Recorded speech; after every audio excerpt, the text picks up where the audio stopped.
단어 중에 우듬지라고 하는 단어가 있습니다.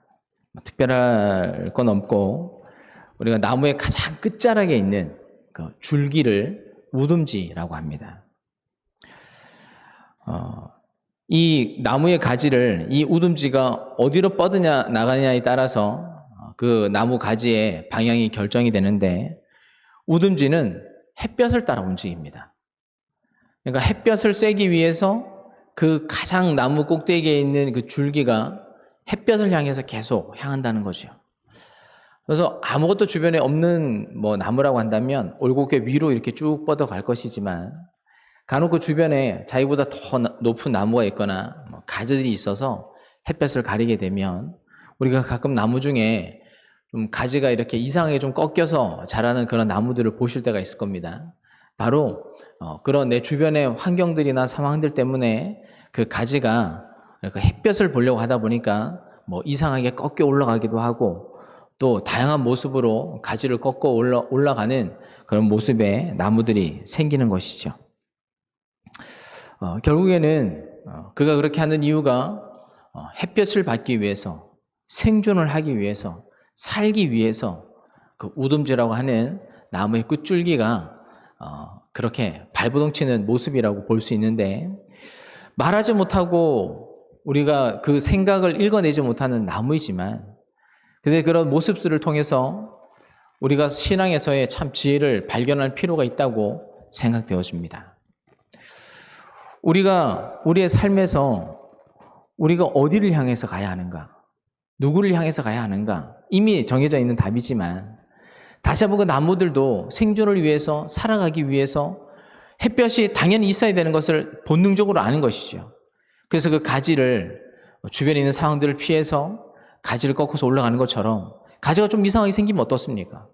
모양새가 우리가 보기에 조금 이상하면 좀 어떻습니까? 중요한 것은 살기 위해서 그 나무의 나름대로 생존 본능을 발현해서 그렇게 자기의 목숨을 위해서 햇볕을 따라 올라가는 그 나무의 그런 발버둥침, 살기 위해서 수고하고 애쓰는 모습들을 보면서 우리의 영혼도 우리의 삶도 살기 위해서 우리의 주인이 되신 하나님을 향하여서 우리가 힘껏 그 하나님이 어디 있든지 간에 그 하나님을 향하는 그 지혜가 우리 신앙에도 필요하다는 것입니다.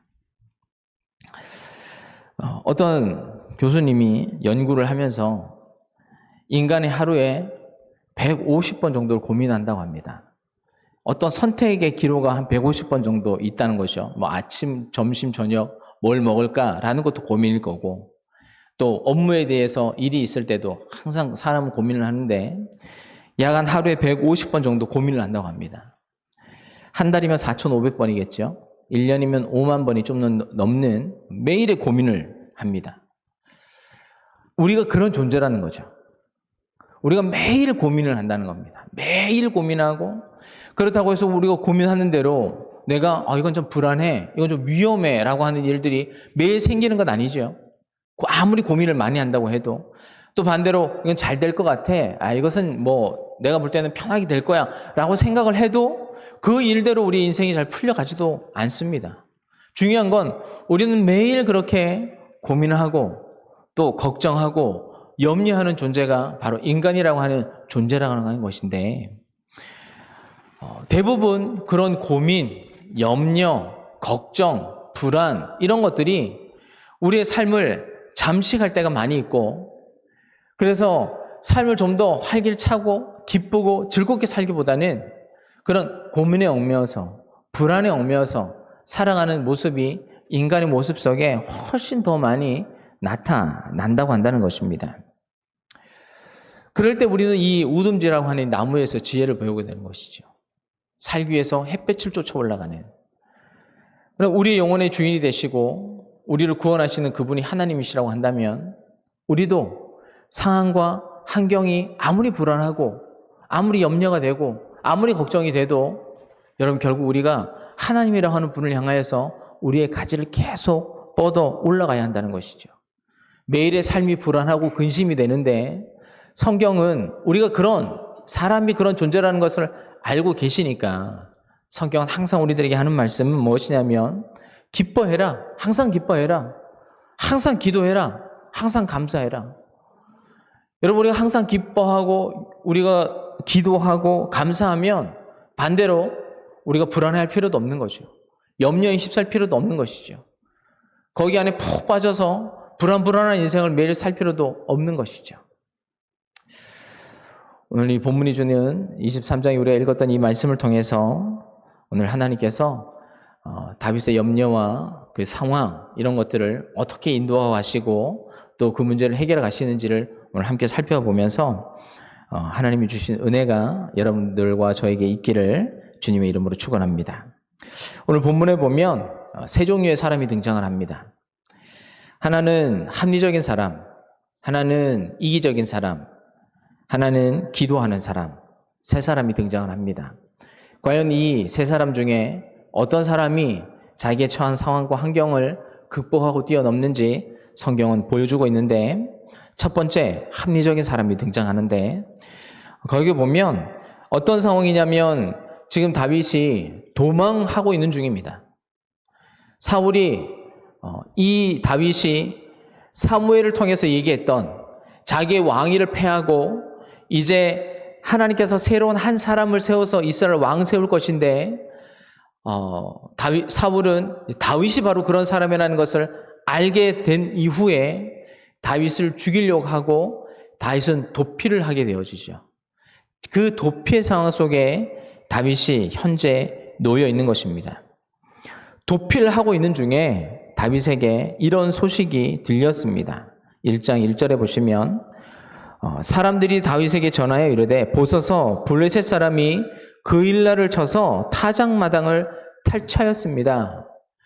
그러니까 그일라라고 하는 이 지역은 블레셋 아주 가까이 있는 지역인데 수시로 블레셋 사람들이 올라와서 타작마당을 탈취한다는 얘기는 그들의 곡식, 먹을 것, 식량을 약탈해 간다고 하는 뜻인 겁니다. 그러니까 많은 블레셋 군인들이 올라와서 이 그일라라고 하는 지역에 백성들의 식량과 또 물자를 약탈해 가고 있다는 것을 다윗에게 누군가가 얘기한 것이죠. 왜 얘기했을까요? 도와달라는 거죠. 지금 블레셋 사람들이 쳐들어왔으니까 그일라라고 하는 지역에 다윗이 당신이 와서 이 상황을 정리해주고 블레셋 사람들을 물리쳐 주셨으면 좋겠습니다. 상황이 되게 애매하죠. 다윗은 지금 도피를 하고 있는 상황입니다. 이 문제를 가서 말해야 될 사람은 다윗에게 가서 얘기할 게 아니라 사울에게 가서 지금 이 나라를 집권하고 있는 왕에게 가서 왕이여 와서 우리를 도와주십시오. 블레셋 사람들이 쳐들어와서 우리 땅을 점령하고 물자를 약탈하고 있습니다. 라는 것을 도피하고 있는 다윗에게 얘기할 게 아니라 지금 나라를 다스리고 있는 사울 왕에게 가서 이야기를 해야 되는데 지금 사울 왕은 거기엔 관심이 없는 겁니다. 오직 다윗을 잡는 것, 다윗을 죽이는 것, 거기에만 관심이 있죠. 그러니 자기가 왕으로서 나라를 지키고 백성을 지켜야 되는 모든 일에는 무관심하고 오직 다윗을 잡는 일에만 전념이 돼 있으니 사람들이 다윗에게 가서 우리를 좀 도와달라 그렇게 이야기를 합니다. 그 이야기를 할 때 합리적인 사람들이 등장을 합니다. 다윗과 함께 있던 옆에 사람들이 2절에 이렇게 이야기를 합니다. 3절입니다. 다윗의 사람들이 그에게 이르되 보소서 우리가 유다에 있기도 두렵거든 하물며 그일라에 가서 블레셋 사람들의 군대를 치는 일이니까 한지라. 이런 얘기죠. 우리가 지금 이 유다 땅에서 사울을 피하는 것도 버거운 일인데 우리 코가 지금 석자인데 우리가 지금 어떻게 남의 나라 지금 쳐들어오는 블레셋에 가서 돕고 우리가 군대를 파견하는 일이 우리 가능합니까? 할 수만 있다면 모른 척하고 안 했으면 좋겠습니다. 다윗에게 이제 그렇게 얘기를 하는 것이죠. 합리적인 사람들의 생각을 보면 현실적인 판단을 보면 맞는 말이죠. 지금 내가 죽게 생겼는데 내가 지금 사울에게 쫓기고 있는 상황인데 내 코가 석자인데 누구를 도우며 군대를 지금 이 상황에서 파견을 할 수 있습니까? 항상 어디 가나 합리적인 생각을 하는 우리 모두가 마찬가지입니다. 당연하죠. 우리가 살아가는 현실 속에서 우리가 가장 합리적이고 가장 이익을 추구하면서 가장 좋은 방법을 선택하는 것이 이성을 가지고 있는 모든 사람들의 생각이 맞습니다. 다윗의 옆에서 이 이야기를 했던 사람들의 말이 틀리지 않죠. 맞습니다. 그렇게 해야 되는 것이 가장 현실적이고 가장 이성적이고 가장 논리적이고 가장 합리적인 대안이라고 말할 수 있는 것입니다. 근데 중요한 것은 합리적인 것을 따지고 이성적인 것을 따져 묻다 보면 여기서 하나님께서 이 명령은 하나님께서 하시는 것이죠. 가서 그 일날을 도와서 구원해라 라고 하는 것은 하나님의 뜻인데 우리가 합리적인 생각을 하다 보면 하나님의 생각을 놓칠 때가 있다라는 겁니다. 하나님은 지금 그 상황이 있지만 너희가 가서 그 일날을 구원해라 라고 하시는 것이 하나님의 뜻인데 이스라엘 옆에 다윗 옆에 있는 그 사람들의 이야기의 합리적인 이야기를 듣다 보면 하나님의 뜻은 이루어지지 않는 것이죠. 여기에 문제가 있는 겁니다. 하나님이 주신 이성 또 논리적인 생각들 정말 우리의 삶 속에 필요합니다. 무시하자는 것도 아니고 그것이 없어야 된다는 것도 아닙니다. 그런 것들을 다 무시하고 무조건 신앙으로만 얘기하자 무슨 광신도처럼 그렇게 하자는 것이 아니라 하나님이 주신 이성과 합력의 생각들 우리가 인생을 살면서 잘 활용해야 되고 그것을 추구해야 되는 것도 맞습니다. 그런데 우리가 추구해야 되는 생각을 우리가 우선시해야 해야 하자고 하는 것은 무엇이냐면 우리는 가장 이 현실을 살아가는 합리적이고 상식적인 현대인이 되자고 하는 것이 아니라 영적인 사람이 되자는 겁니다. 신앙의 사람이 되자는 것이죠. 한번 따져보면 여러분 현실적인 이성을 추구하면 현실적으로 안정만 추구하고 현실적인 평화만 추구하면 교회 안에서의 순교자가 나올 수가 없죠. 이 땅을 그냥 신앙은 신앙대로 믿으면서 합리적인 인생을 살아가고 이성적인 신앙을 추구하고자 한다면 여러분 박해 때에 신앙을 포기하는 것이 가장 최고의 방법이죠. 그것이 이성적인 방법이죠. 순교자가 나오면 안 되겠죠. 왜 자기 나라의 이 좋은 날들을 다 포기하고 남의 나라, 가난한 나라 가면 죽는 것을 아는데 그 고난과 어려운 일들을 경험하면서 선교를 어떻게 나갈 수 있습니까? 합리적인 생각을 한다고 한다면. 그래서 믿음의 사람은 여러분 그런 합리성을 뛰어넘어서 모든 것을 초월해 계시는 하나님을 보는 믿음의 삶을 사는 사람들이죠. 초월적인 이성, 초월적인 합리성을 가지고 눈으로 만질 수 없고 눈으로 볼 수 없는 하나님이지만 내 이성과 내 능력을 뛰어넘어서 나에게 말씀하시는 초월적인 하나님을 바라보면서 초월적인 신앙을 추구하는 사람들이 바로 하나님의 사람들이라는 겁니다. 합리적인 거 좋지만 합리적인 거 따라가다가 보면 우리가 결국에는 하나님의 뜻하신 바를 우리가 당연히 다 놓치게 된다는 것을 우리는 그 옆에 다윗 옆에 있는 사람들을 보면 알 수 있게 되어집니다.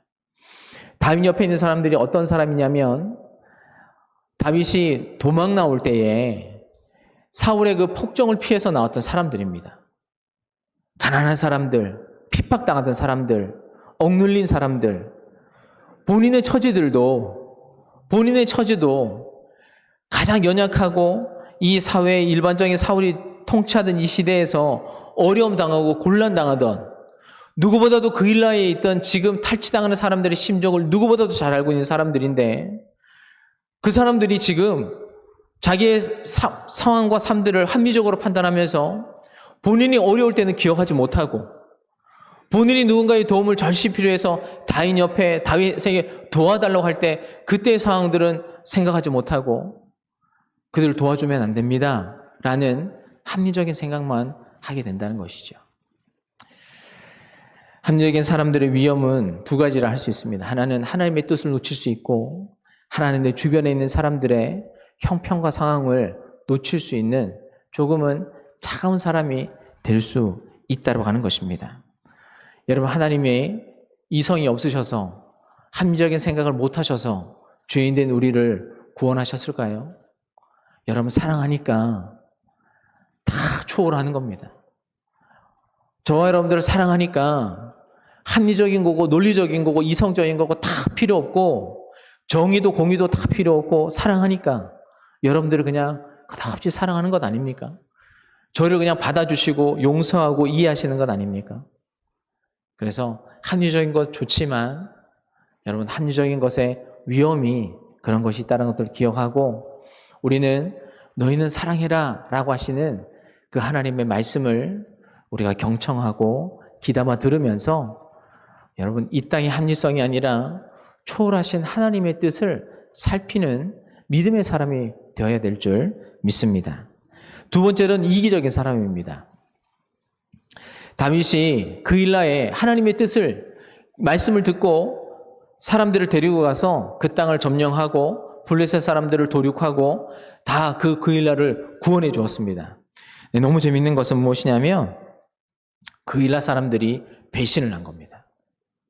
어떤 사람이 쪼르륵 쫓아가서 사울 왕이요 다윗이 지금 그일라에 와 있습니다.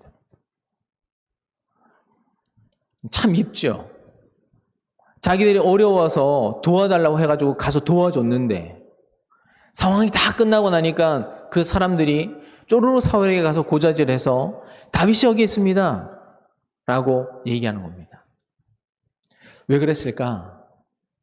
라고 생각해 보면 여러분 이것도 살기 위해서죠.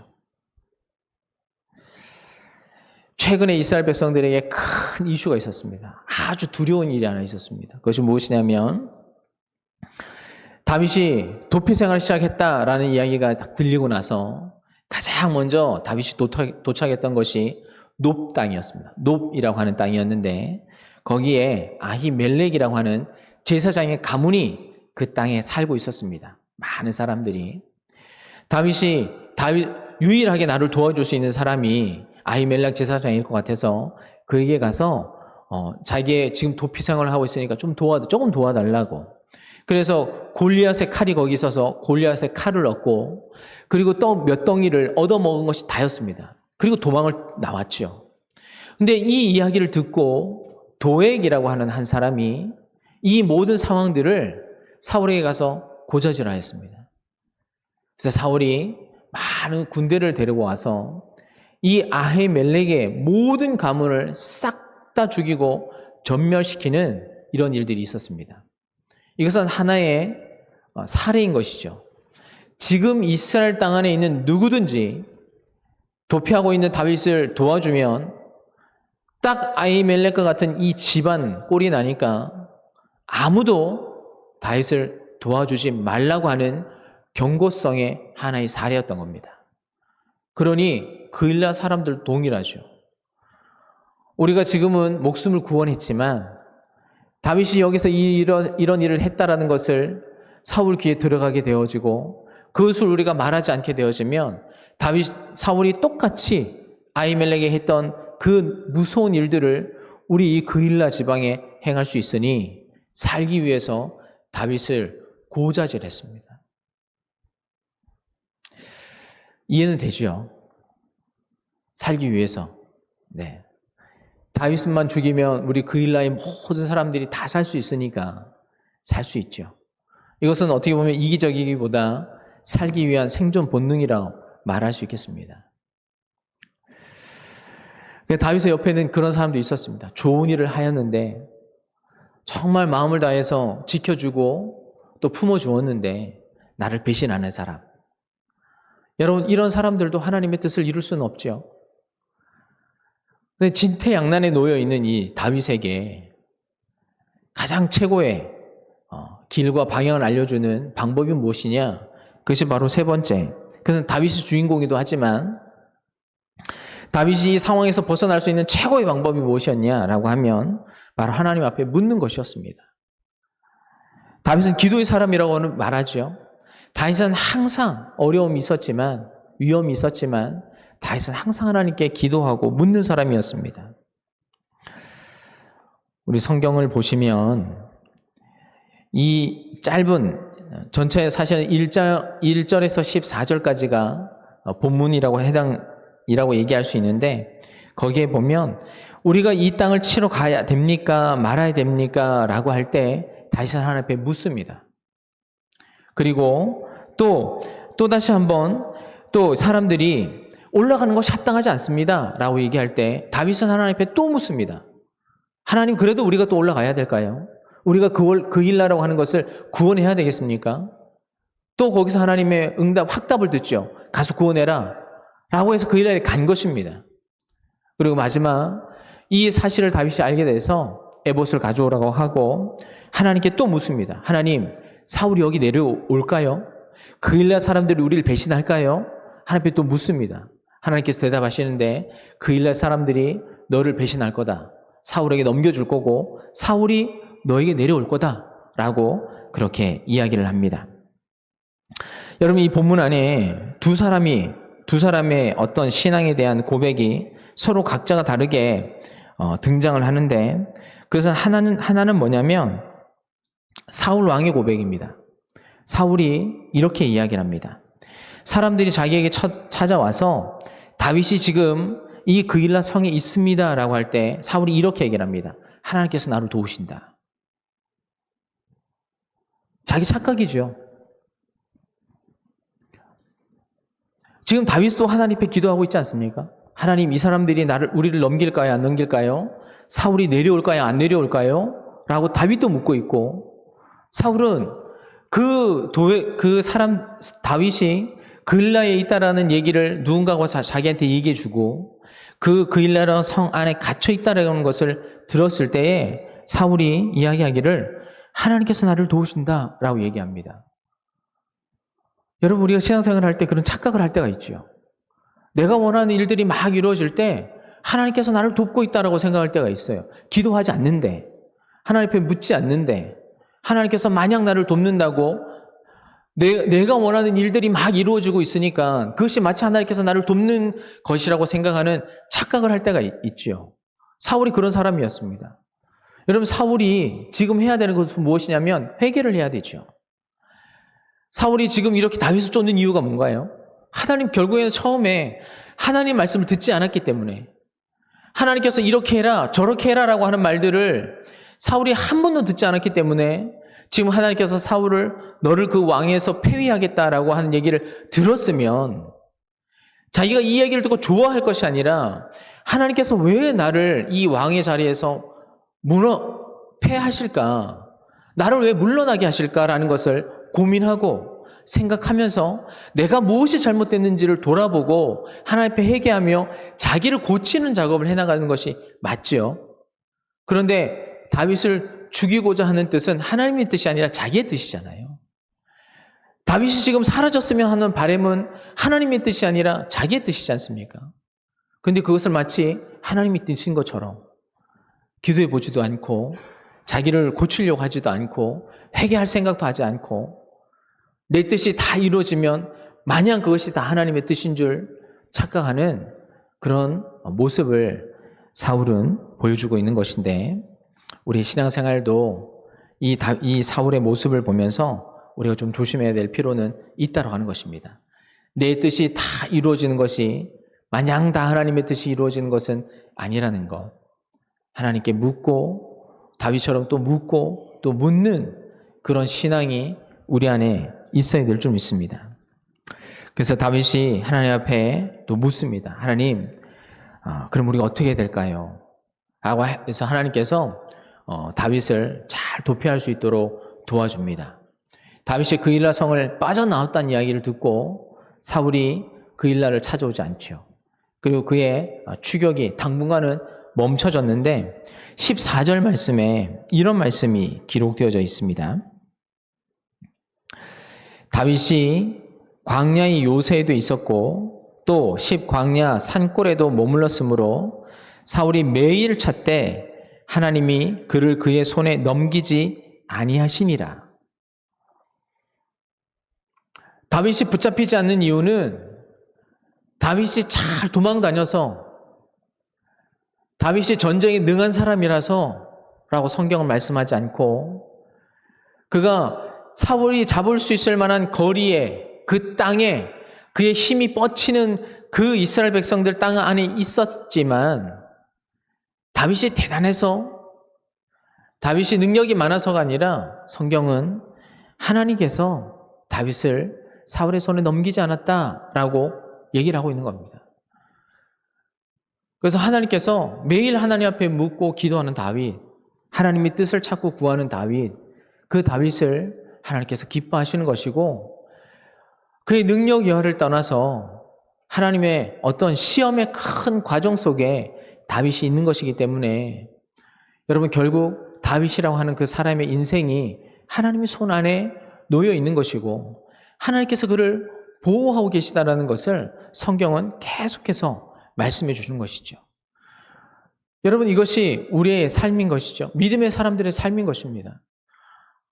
그럼 우리가 어려운 일 많고 힘든 일 많고 고단한 일 많고 하는데, 우리가 여기까지 올 수 있었던 이유, 어찌 보면 이 말씀처럼 하나님께서 우리를 어려움에 내던지지 않고, 우리를 포기하지 않고, 우리를 버리시지 않고, 우리를 하나님의 적당한 손 위에서, 우리를 적당한 고난과 적당한 연단을 통하여서 지금 여기까지 더 우리가 단련될 수 있도록, 더 믿음 가질 수 있도록, 더 하나님 사랑할 수 있도록, 하나님 앞에 영원한 나라와 생명을 우리가 바라고 살아갈 수 있는 하나님의 사람 될 수 있도록 하나님께서 저와 여러분의 삶을 인도하고 계시다라고 우리가 이렇게 이 본문의 말씀을 해석할 수도 있겠죠. 여러분의 손이, 여러분의 인생이 아무리 어렵고 힘들고 험난해도 여러분의 인생이 결국 하나님께서 내어주시지 않으면, 여러분, 하늘에 나는 여러분 참새 한 마리도 땅에 떨어지지 않고 이름 모르는 들풀 하나도 쉽게 꺾이지 않는다고 성경은 말씀합니다. 오늘 저와 여러분들이 하나님 손에 있는 사람이라는 것들을 기억하시고 염려와 근심의 사이에서 살아가기보다, 여러분, 기뻐하고 소망을 품고 절망하는 사람들을 위로하고 격려하는 인생을 살아갈 수 있기를 주님의 이름으로 축원합니다.